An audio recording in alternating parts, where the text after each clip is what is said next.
Good morning all my dear students. Chemistry की class में आपका स्वागत है। केमिस्ट्री की क्लास में आज हमारा लेक्चर नंबर 30 है, 30 है वीडियो नंबर। और आज हम टॉपिक पर जिस पर चर्चा करेंगे, हमारे टॉपिक का नाम है इलेक्ट्रोड विभव का मापन। इलेक्ट्रोड विभव का मापन।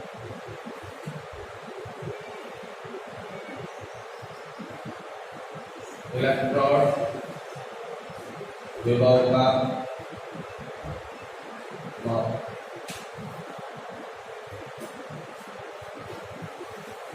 इलेक्ट्रोड विभव का मापन किस प्रकार से किया जाता है? तो इलेक्ट्रोड विभव का मापन के बारे में मैंने आपको पिछली क्लास में मीन्स कल की क्लास में बताया भी था कि किसी भी सेल के इलेक्ट्रोड विभव का मापन करने के लिए एक ज्ञात विभव वाला इलेक्ट्रोड लिया जाता है, जिसे हम संदर्भ इलेक्ट्रोड कहते हैं। तो ज्ञात विभव वाले इलेक्ट्रोड की सहायता से हम इस अज्ञात विभव वाले इलेक्ट्रोड का क्या ज्ञात कर सकते हैं? विभव ज्ञात कर सकते हैं। तो इसके इलेक्ट्रोड विभव का मान ज्ञात करने के लिए हमें क्या पता होना चाहिए? एक संदर्भ इलेक्ट्रोड की आवश्यकता होती है, और संदर्भ इलेक्ट्रोड वह इलेक्ट्रोड होता है जिसका मान या इलेक्ट्रोड विभव का मान क्या होता है? शून्य होता है।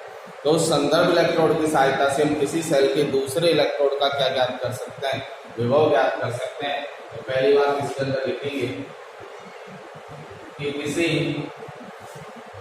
सेल के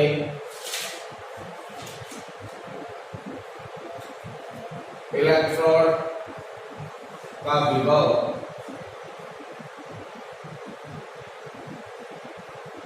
विभव ज्ञात करने के लिए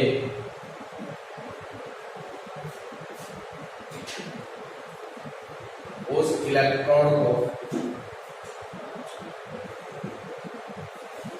एक ज्ञात विभव वाले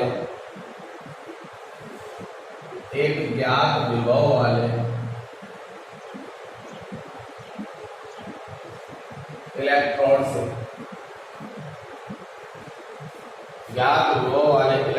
से जोड़ा जाता है, जिसे संदर्भ इलेक्ट्रोड कहते हैं। उस ज्ञात विभव वाले इलेक्ट्रोड को क्या कहा जाता है? संदर्भ इलेक्ट्रोड कहते हैं। और संदर्भ इलेक्ट्रोड के रूप में हम कौन कौन से इलेक्ट्रोडों का यूज कर सकते हैं? मानक हाइड्रोजन इलेक्ट्रोड SHE या NHE का, कैलोमल इलेक्ट्रोड का भी यूज कर सकते हैं, और सिल्वर क्लोराइड इलेक्ट्रोड का भी क्या कर सकते हैं? यूज कर सकते हैं। तो हमने बताया किसी भी सेल का इलेक्ट्रोड विभव ज्ञात करने के लिए उस इलेक्ट्रोड के ज्ञात विभव वाले इलेक्ट्रोड से क्या किया जाता है? जोड़ा जाता है। उस ज्ञात विभव वाले इलेक्ट्रोड को ही क्या कहा जाता है? संदर्भ इलेक्ट्रोड कहा जाता है। अब देखो इसे किस प्रकार से जोड़ेंगे। तो इसके लिए हमें एक परिपथ का पहले एक लाइन को लिख लो। इसके अंदर इस ज्ञात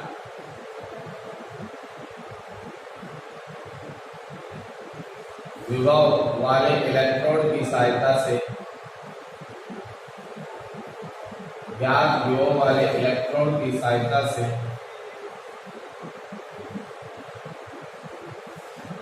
अज्ञात विभव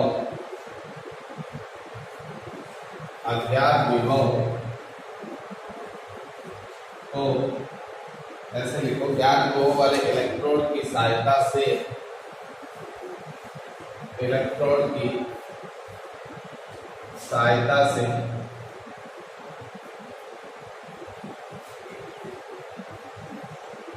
हम सेल का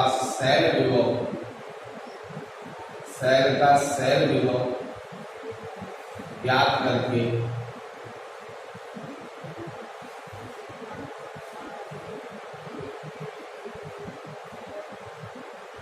इलेक्ट्रोड का अज्ञात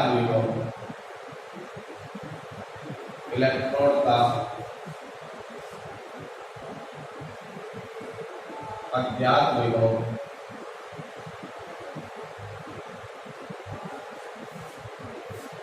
प्राप्त कर लेते हैं।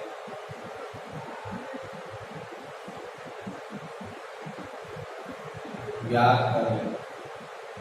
जैसे Zn+2 इलेक्ट्रोड का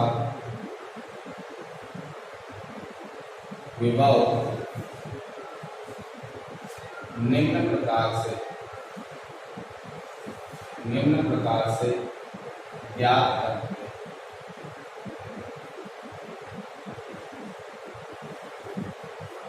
देखो, इस चीज को समझने के लिए सिर्फ इतना सा ध्यान रखना है कि जब भी किसी सेल का इलेक्ट्रोड विभव ज्ञात करना हो, इलेक्ट्रोड विभव ज्ञात करना हो, तो सिर्फ इतना ध्यान रखना है कि उस इलेक्ट्रोड को किसके द्वारा जोड़ा जाता है, संदर्भ इलेक्ट्रोड के द्वारा। जब हम इसे डायग्राम की सहायता से समझेंगे, जैसे पहले इसको उतारो, फिर अपन डायग्राम बनाएंगे, फिर इसको समझेंगे। इसको नोट कर लो फिर।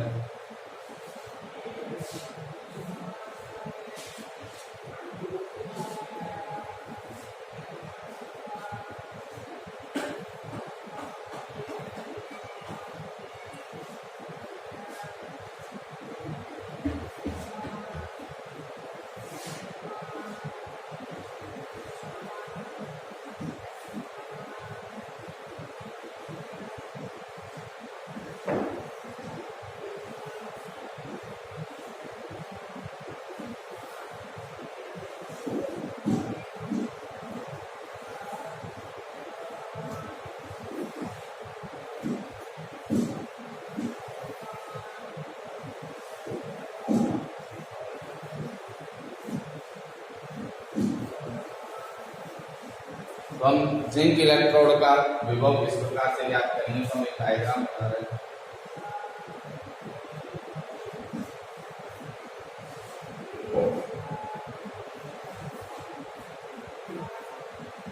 तो बीकर ले ली,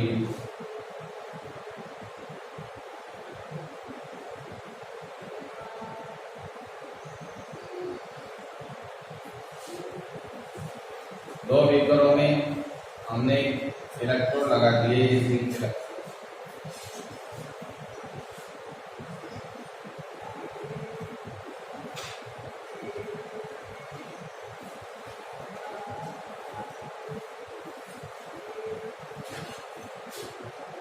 ये है हमारा जिंक इलेक्ट्रोड।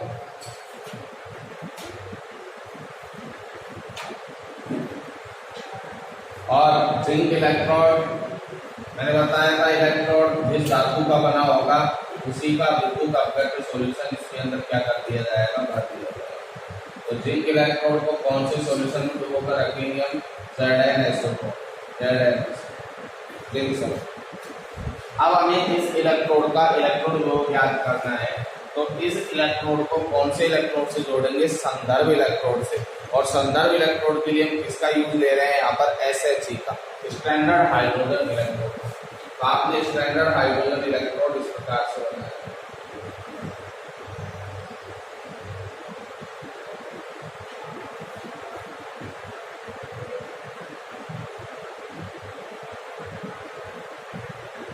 ये कांच की नलिका का परपोटा था, इसके अंदर एक थी आपकी मरकरी की नलिका, HB नलिका, इसके अंदर है HB नलिका।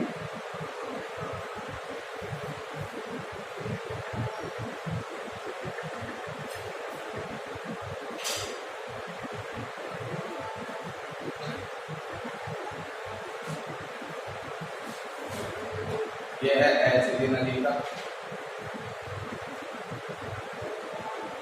मरकरी की नलिका, जिसके अंदर से एक चालक तार था हमारा, प्लेटिनम का चालक। ये चालक तार है प्लेटिनम, और प्लेटिनम के चालक तार से एक प्लेटिनम का आयताकार पत्र जुड़ा हुआ। ये था प्लेटिनम का आयताकार। पिछली क्लास में हमने ये पढ़ा था, स्टैंडर्ड हाइड्रोजन इलेक्ट्रोड। और ये था प्लेटिनम का चालक था, प्लेटिनम का। और इन दोनों इलेक्ट्रोडों को हमने आपस में क्या कर दिया, जोड़ दिया, संदर्भ इलेक्ट्रोड से जोड़ दिया। और हाइड्रोजन स्टैंडर्ड हाइड्रोजन इलेक्ट्रोड था, ये स्टैंडर्ड हाइड्रोजन इलेक्ट्रॉन के अंदर जो सॉल्यूशन भरा हुआ था वो था 1 एक मोल सांद्रता का HCl वेग भरा हुआ था और यहाँ से 1 atm दाब पर कौन सी गैस प्रोवाइड करवाई जा रही थी?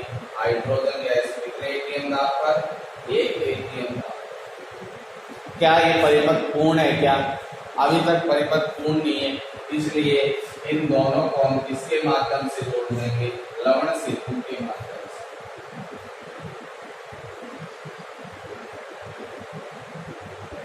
इन दोनों को किसकी सहायता से जोड़ दिया? लवण सेतु के दोनों सिरों पर आपको बताया था एक कांच की नलिका होती है और इसकी ये विशेषता होती है, इससे केवल आयनों का परिवहन हो सकता है और इसके अंदर प्रबल वैद्युत अपघटन जैसे Na2SO4 का एगार पृष्ठ भरा हुआ होता है। कौन सा पृष्ठ भरा हुआ होता है? Na2SO4 का एगार पृष्ठ भरा हुआ होता है, जेल भरी।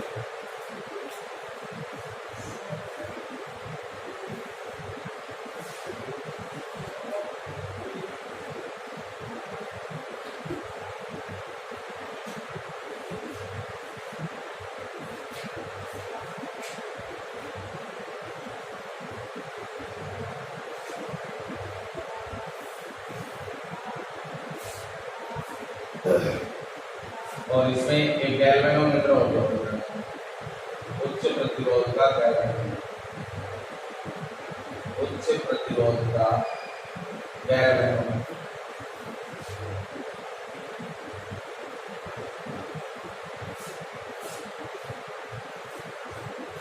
अब हम इसे समझेंगे। देखो इधर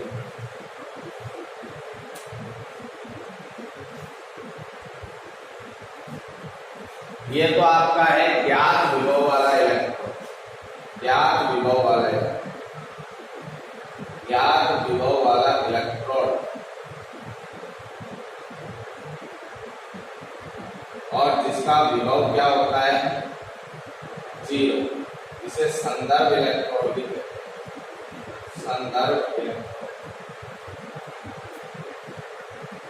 और इसका हमें विभव क्या करना है? ज्ञात करना। तो ये है अज्ञात विभव का, अज्ञात विभव का इलेक्ट्रॉन।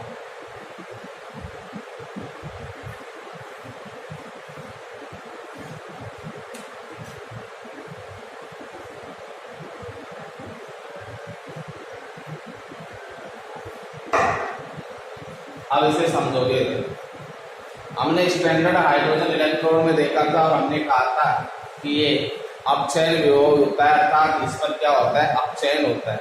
इसमें H+ आयन है, H+ आयन है, वो इलेक्ट्रॉन को ग्रहण करके इसमें परिवर्तित हो जाता है H2, अर्थात यहाँ तो क्या होता है? अपचयन। इस इलेक्ट्रोड पर अपचयन होगा तो इस पर क्या होगा? ऑक्सीकरण। और ऑक्सीकरण के अंदर जिंक इलेक्ट्रॉन से 2 इलेक्ट्रॉन निकलेंगे और ये Zn+2 में परिवर्तित हो जाएगा, अर्थात इस इलेक्ट्रोड पर कौन सी अभिक्रिया होती है? ऑक्सीकरण। बताओ, जब इस इलेक्ट्रोड पर ऑक्सीकरण हो रहा है तो ये इलेक्ट्रोड तो किसका कार्य करेगा? एनोड का। किसका कार्य करेगा? एनोड का। और ये इलेक्ट्रोड किसका कार्य करेगा? कैथोड का। ये इलेक्ट्रोड किसका कार्य करेगा? कैथोड का। मैं लिख देता हूँ, ये इलेक्ट्रोड कार्य करेगा किसका? कैथोड। और विद्युत रासायनिक सेलों में आपको बताया था एनोड पर तो ऑलवेज क्या होता है? नेगेटिव चार्ज होता है और कैथोड पर ऑलवेज क्या होता है? पॉजिटिव चार्ज होता है। तो यहाँ तक डायग्राम जिसके समझ में आ गया होगा वो आसानी से जिंक इलेक्ट्रोड का क्या कर सकता है? सेल विभव ज्ञात कर सकता है। देखो इलेक्ट्रोड विभव कैसे ज्ञात किया जाता है। अब ये प्रैक्टिकल की चीज है। प्रायोगिक रूप से जब पूरे सेल का सेल विभव प्राप्त किया गया तो पूरे सेल का सेल विभव सेल विभव प्राप्त हुआ या 0.76 हुआ। क्या प्राप्त हो गया? अब ये कैसे प्राप्त हुआ आपको यहाँ तो याद करना है, लेकिन ये वैल्यू कैसे प्राप्त हुई? प्रैक्टिकल के रूप से कि पूरे सेल का सेल विभव प्राप्त हो गया कितना? 0.76। लेकिन हमारा क्वेश्चन सेल विभव ज्ञात करना थोड़ी था। हमारा क्वेश्चन तो था कि जिंक इलेक्ट्रोड का इलेक्ट्रोड विभव ज्ञात करो। तो जिंक इलेक्ट्रोड का इलेक्ट्रोड ज्ञात थोड़ी हुआ है, लेकिन हम ये फॉर्मूला जानते हैं कि ई सेल बराबर होता है ई कैथोड माइनस ई एनोड। ये फॉर्मूला होता है सेल विभव ज्ञात करने के लिए कैथोड के इलेक्ट्रोड विभव में से एनोड का इलेक्ट्रोड विभव क्या कर दो, घटा दो। अब हमारे पास सेल विभव प्राप्त है तो ई सेल की वैल्यू कितनी है 0.76 वोल्ट। ई कैथोड, कैथोड कौन है यहाँ स्टैंडर्ड हाइड्रोजन इलेक्ट्रोड, कैथोड का कार्य यही कर रहे हैं और इसका इलेक्ट्रोड विभव क्या है 0, तो ई सी की वैल्यू क्या आ गई 0। तो बताओ हमें इस एनोड वाले इलेक्ट्रोड का विभव ज्ञात कर सकते हैं कि नहीं कर सकते हैं। तो यहाँ इस Zn+2 वाले का इलेक्ट्रोड विभव तुम ज्ञात कर सकते हो नहीं कर सकते हो। तो यहाँ पर इसका इलेक्ट्रोड विभव कितना हो जाएगा माइनस के 0.76 वोल्ट प्राप्त हो जाएगा। तो इस प्रकार से हम इस ज्ञात विभव वाले इलेक्ट्रोड की सहायता से पहले सेल विभव प्राप्त करेंगे और सेल विभव प्राप्त हो जाएगा तो सेल विभव प्राप्त करने के बाद में हम ई सेल बराबर ई कैथोड माइनस ई एनोड का फॉर्मूला लगा के यहाँ अज्ञात विभव वाले इलेक्ट्रोड का क्या प्राप्त कर लेंगे, विभव प्राप्त कर लेंगे। तो अज्ञात विभव वाले इलेक्ट्रोड का विभव प्राप्त करने के लिए आपको क्या पता होना चाहिए कि पहले तो अज्ञात विभव वाले इलेक्ट्रोड को किससे जोड़ो, संदर्भ इलेक्ट्रोड से। संदर्भ इलेक्ट्रोड से जोड़कर सेल को कंप्लीट करो। सेल को कंप्लीट करने के बाद में सेल का क्या प्राप्त करेंगे, सेल विभव प्राप्त करेंगे और सेल विभव प्राप्त करके हम उस अज्ञात विभव वाले इलेक्ट्रोड का क्या प्राप्त कर सकते हैं, विभव प्राप्त कर सकते हैं।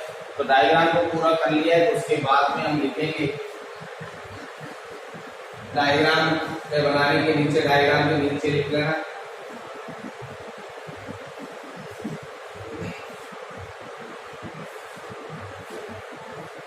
निम्न प्रकार से ज्ञात करते हैं, इसमें लिख लिया तो इसके नीचे लिखोगे Zn+2 इलेक्ट्रोड का विभव, इलेक्ट्रोड का विभव ज्ञात करने के लिए, ज्ञात करने के लिए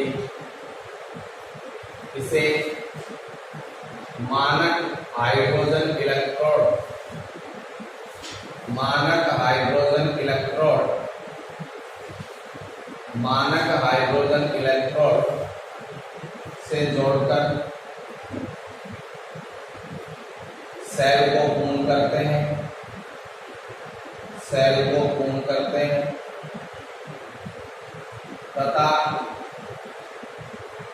प्रायोगिक रूप से मतलब प्रैक्टिकल रूप से, कॉपी में सेल विभव ज्ञात नहीं कर सकते, प्रैक्टिकल से प्राप्त होगा। प्रायोगिक रूप से इस सेल का सेल विभव, इस सेल का सेल विभव कितना प्राप्त होता है 0.76 वोल्ट प्राप्त होता है।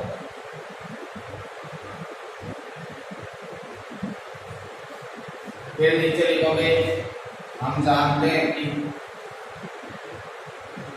हम जानते हैं कि ई सेल बराबर, ई सेल बराबर फॉर्मूला होता है ई कैथोड माइनस ई एनोड। तो इसी को मैं ऐसे लिख सकता हूँ ई सेल बराबर ई कैथोड, कैथोड का कार्य कौन कर रहा है हाइड्रोजन स्टैंडर्ड इलेक्ट्रॉन, जहाँ H+ आयन इसमें बदल रहा है H2, ठीक है। और एनोड की जगह मैं लिख सकता हूँ कि Zn है जिसका ऑक्सीकरण हो रहा है वो बदल रहा है Zn+2। अब इस सेल की वैल्यू हमारे पास है 0.76 और हाइड्रोजन वाले की वैल्यू क्या है 0 है और इसकी वैल्यू हमें क्या करनी है, ज्ञात करनी है। तो इसी के आगे मैं लिख सकता हूँ कि Zn+2 जब इस 0.76 को इस तरफ चिन्ह को परिवर्तन किया, माइनस की जगह प्लस कर दिया, प्लस की जगह माइनस करेंगे तो माइनस के 0.76 वोल्ट ये प्राप्त होगा। तो लिखोगे अतः जिंक का इलेक्ट्रोड विभव, इलेक्ट्रोड विभव माइनस के 0.76, माइनस के 0.76 वोल्ट प्राप्त होता है। नोट कर लो इसे।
अब ये आपका इलेक्ट्रोड विभव प्राप्त हो गया जिंक इलेक्ट्रोड का। तो क्या ध्यान रखना है, किसी भी इलेक्ट्रोड का विभव ज्ञात करने के लिए उसे किससे जोड़ा जाता है, संदर्भ इलेक्ट्रोड से जोड़ा जाता है। और संदर्भ इलेक्ट्रोड के रूप में हम हाइड्रोजन, मानक हाइड्रोजन इलेक्ट्रोड का भी यूज कर सकते हैं, कैलोमल इलेक्ट्रोड का भी यूज कर सकते हैं, और सिल्वर क्लोराइड इलेक्ट्रोड का भी क्या कर सकते हैं, यूज कर सकते हैं। अब इसके बाद इसी सेल का आपसे सेल आरेख पूछ ले, सेल सूत्र पूछ ले, तो बनाओ दे के लिखो इस सेल का सेल सूत्र क्या होगा। सेल आरेख या सेल सूत्र बताओ। कोशिश करो लिखने की, सबसे दाईं ओर क्या लिखोगे, मैंने आपको नियम बताए थे सेल आरेख लिखने के कि दाईं ओर को लिखा जाता है क्या और बाईं ओर क्या लिखा जाता है। कोशिश करो इस सेल का सेल आरेख लिखने, तो लिखोगे नीचे लिख लेना सेल आरेख, इसी का सेल आरेख, इसी का सेल आरेख लिखना है आप, जो आपने ये बना रखा है सेल।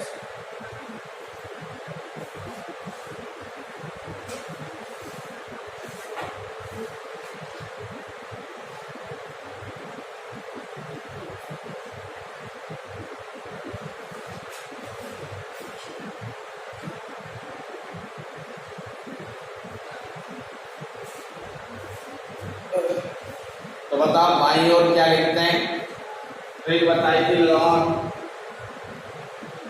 ये एनोड पर हमेशा नेगेटिव ऑक्सीडेशन होता है और लेफ्ट हैंड साइड लिखा जाता है। तो एनोड को तो लिखा जाएगा बाईं ओर और कैथोड को लिखा जाएगा दाईं ओर। तो एनोड वाला इलेक्ट्रोड कौन सा है, Zn, किसमें बदल रहा है Zn+2, क्योंकि एनोड पर क्या होता है ऑक्सीकरण, और ऑक्सीकरण से इसने दो इलेक्ट्रॉन क्या किए त्यागे। और कैथोड में क्या हुआ है कि H+ है वो परिवर्तित हुआ है किसके अंदर, H2 के अंदर, क्योंकि इसने इलेक्ट्रॉन को क्या किया है, ग्रहण किया है। तो ये तो बता रहा है अपचयन को और ये बता रहा है किसको, ऑक्सीकरण को। तो ये तो हमारा क्या हो गया, ये हमारा क्या हो गया एनोड और ये हमारा क्या हो गया कैथोड। अब कैथोड और एनोड दोनों किसके माध्यम से जुड़े हुए हैं, लवण सेतु से। तो मैं इसी को आगे लवण सेतु से जोड़ दूं, H+ और H, यही है। जहां HCl विलीन की सांद्रता कितनी थी, 1 मोल, तो आप कोष्ठक में लिख सकते हो 1N। और हाइड्रोजन गैस का दाब कितना था, 1 atm, कोष्ठक में लिख सकते हो 1 atm। और ये दोनों किसके द्वारा जुड़े हुए थे, प्लेटिनम चालक तार के द्वारा। तो यहाँ हम इसे Pt के द्वारा भी क्या कर सकते हैं। तो ये हमारा इस सेल का क्या हो गया, सेल आरेख। तो ये तो बता रहा है किसको, एनोड को, ये बता रहा है किसको, लवण सेतु को, लवण सेतु, और ये बता रहा है किसको, cathode. Not for the cell.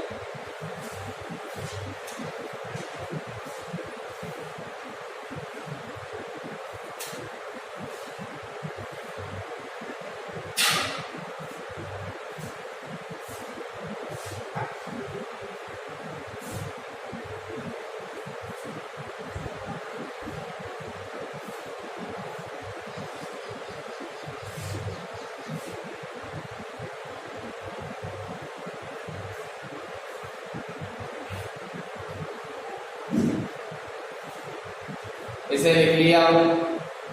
तो इसके बाद हम नेक्स्ट टॉपिक पर चर्चा करेंगे और अगला टॉपिक होगा हमारा विद्युत रासायनिक श्रेणी। जैसे आपने पिछली क्लास में भी पढ़ा कि विद्युत रासायनिक श्रेणी किसे कहते हैं, और विद्युत रासायनिक श्रेणी की मैंने पिछली क्लास में आपको एक बहुत अच्छी ट्रिक भी बताई थी 11th क्लास में। आपको याद आ रहा हो तो लेके बारात खाना मजे से आए, मंजन करके फेंक दे, निगाहें सुंदरी की प्यार भरी, फिर क्यों आई आज आयोडीन क्लोरीन क्लोरीन, फिर क्यों आई क्लोरीन ब्रोमीन क्लोरीन के साथ। तो ये विद्युत रासायनिक श्रेणी को याद करने की एक ट्रिक है जिस पर हम चर्चा करेंगे। तो नेक्स्ट टॉपिक डालोगे विद्युत रासायनिक श्रेणी। ये टॉपिक आपके 11th क्लास में भी सिलेबस में था, विद्युत रासायनिक श्रेणी।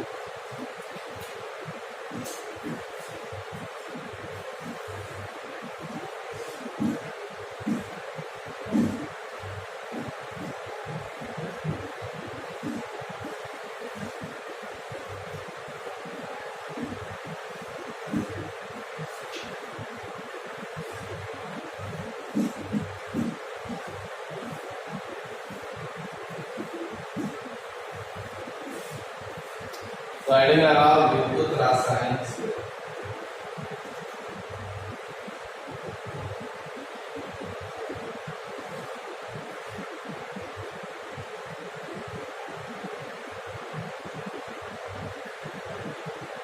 तो विद्युत रासायनिक श्रेणी कहते किसे हैं, सबसे पहले सुनोगे इसकी परिभाषा।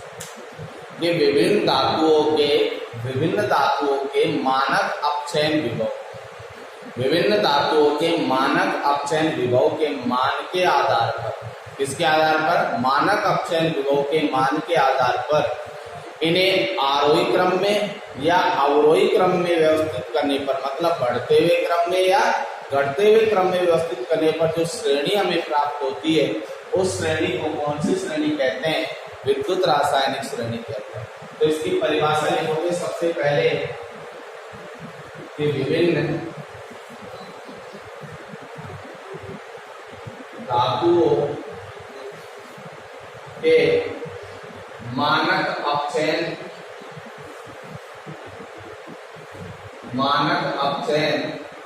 विभव के मान के आधार पर इन्हें बढ़ते हुए या घटते हुए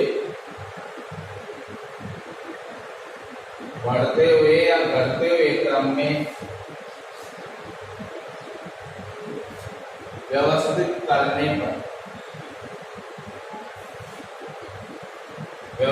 करने पर प्राप्त श्रेणी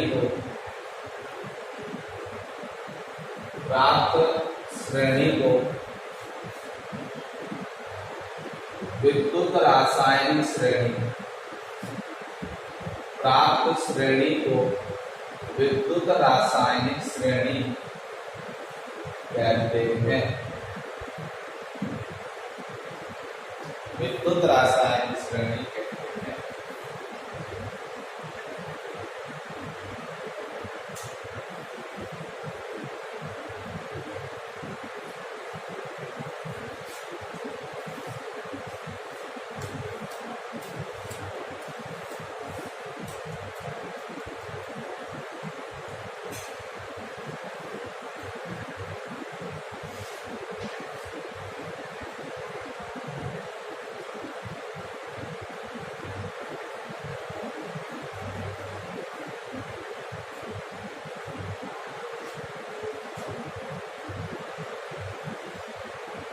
अब हम विद्युत रासायनिक श्रेणी बनाएंगे और विद्युत रासायनिक श्रेणी सिर्फ इतने काम आती है कि ये पता होना चाहिए कि किसके मानक अपचयन विभव का मान किससे कम होता है और किससे अधिक होता है। तो मैं बढ़ता हुआ क्रम लिख रहा हूँ विद्युत रासायनिक श्रेणी।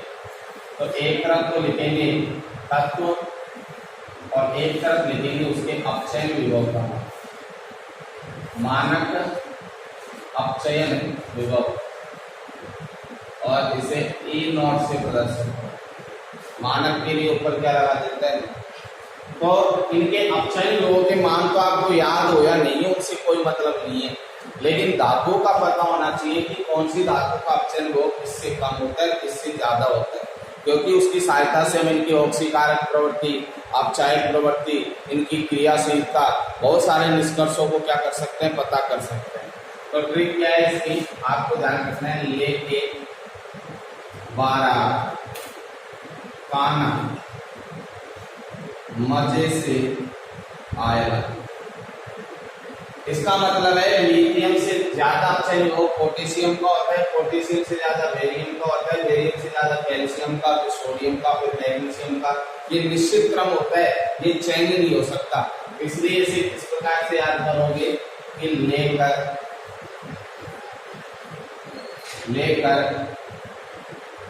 12 लेकर 12 काना, लेकर के पहले आया तो लेकर 12 काना, ये हो लेकर 12, ये दोनों से मिलकर बना है काना। मजे से आए, लेकर 12 काना मजे से आए। और इनके अपचयन योगों के मान भी साथ में आप लिख सकते हो। इसका अपचयन योग का मान है -3.05। इसे आप याद करो, इनसे मतलब नहीं वोल्ट में है। फिर इसका है -2.93, -2.90, -2.87, -2.73, -2.37 और -1.06।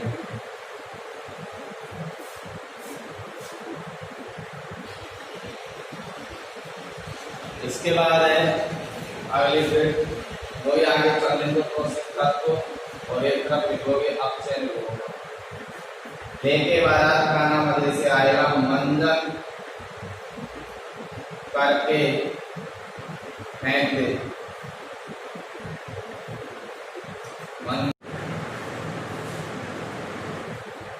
फिर वही तत्व और इलेक्ट्रोड जो निगाहें सुंदरी की प्यार भरी है। फिर तत्व और इलेक्ट्रोड, आपको एक ही लाइन में नीचे लिखते जाओगे, नीचे नीचे।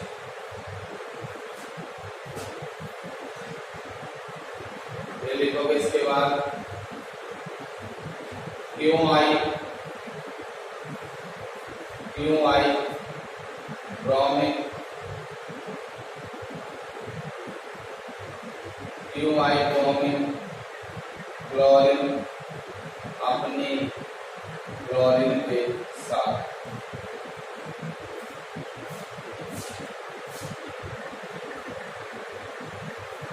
और इनके अपचयन योग के मान लिखते जाओ। मैग्नीज का आप लिखोगे 0.80 माइनस, जिंक का है -0.76, क्रोमियम का है -0.74,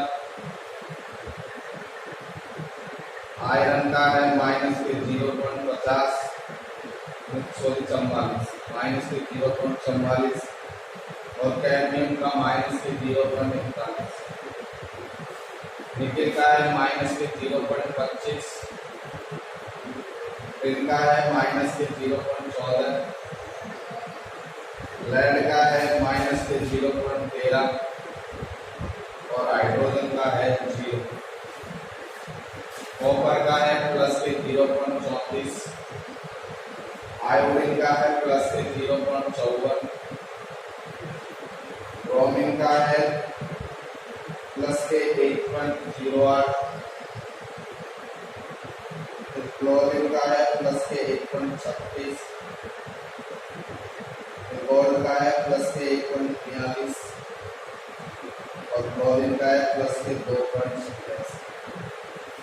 देखो, आपको ये अपचयन विभव के मान याद रखने की कोई जरूरत नहीं है, आपको ये पता नहीं हो कोई दिक्कत नहीं है, लेकिन ये आपको सीरियल पता होनी चाहिए कि कौन सी धातु के नीचे कौन सी धातु है। तो लेकर 12 काना मजे से आएगा, इसके ट्रिक लिख लो। मंजन, इन दोनों से मिलकर क्या बना है? मंजन करके फेंक दे, मंजन करके फेंक दे। फिर लिखोगे निगाहें सुंदरी की, निगाहें सुंदरी की प्यार भरी, निगाहें सुंदरी की प्यार भरी है। और लिखोगे क्यों आई ब्रोमीन क्लोरीन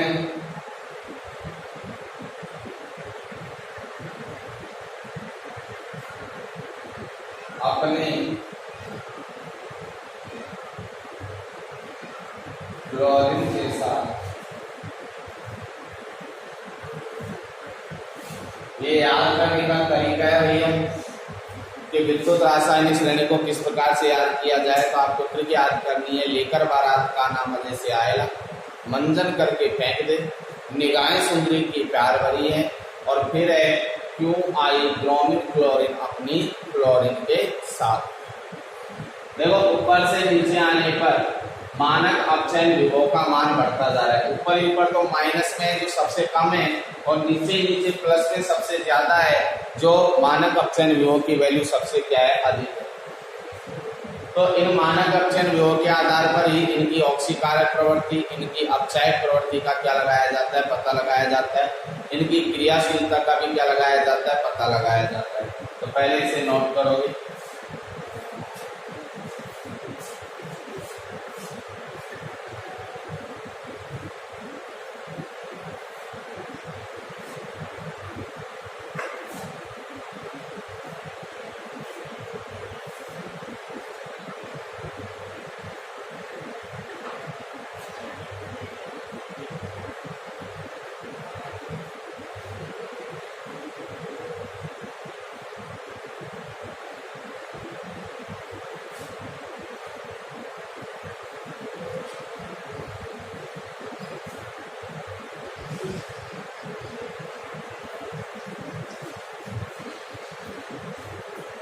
अब देखो इधर समझोगे इसके वापस।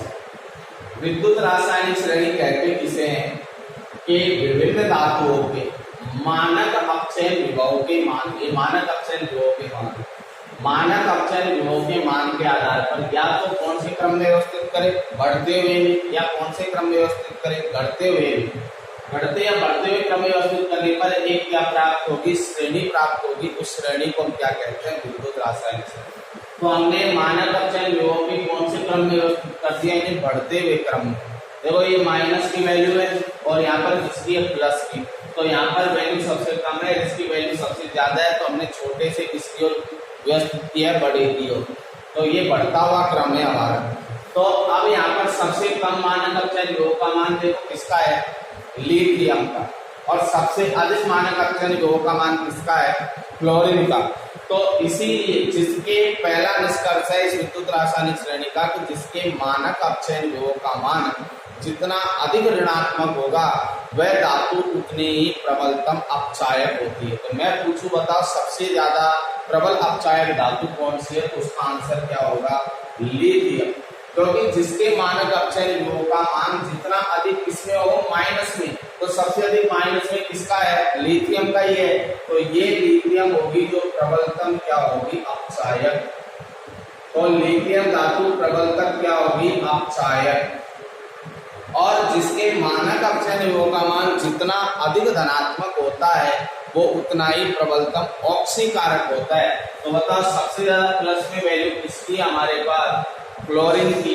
अतः क्लोरीन है जो आपका प्रबलतम ऑक्सीकारक है। प्रबलतम क्या है, ऑक्सीकारक है। अब आपसे पूछ ले बताओ ब्रोमीन में क्लोरीन में अधिक ऑक्सीकारक प्रवृत्ति किसकी है। तो आप देख लोगे कि जिसकी प्लस में वैल्यू अधिक होगी वो तो उससे प्रबलतम ऑक्सीकारक होगा, और जिसकी माइनस में वैल्यू अधिक होगी वो प्रबलतम क्या होगा, अपचायक होगा। तो इस विद्युत रासायनिक श्रेणी की सहायता से पहली बात हम इसका पता लगा सकते हैं इनकी ऑक्सीकारक प्रवृत्ति का, अपचायक प्रवृत्ति का, धातु विलयनों में कौन सी धातु किसको विस्थापित करेगी। तो ये भी हम किसके द्वारा पता लगाते हैं, विद्युत रासायनिक श्रेणी के द्वारा हम क्या करते हैं, पता करते हैं।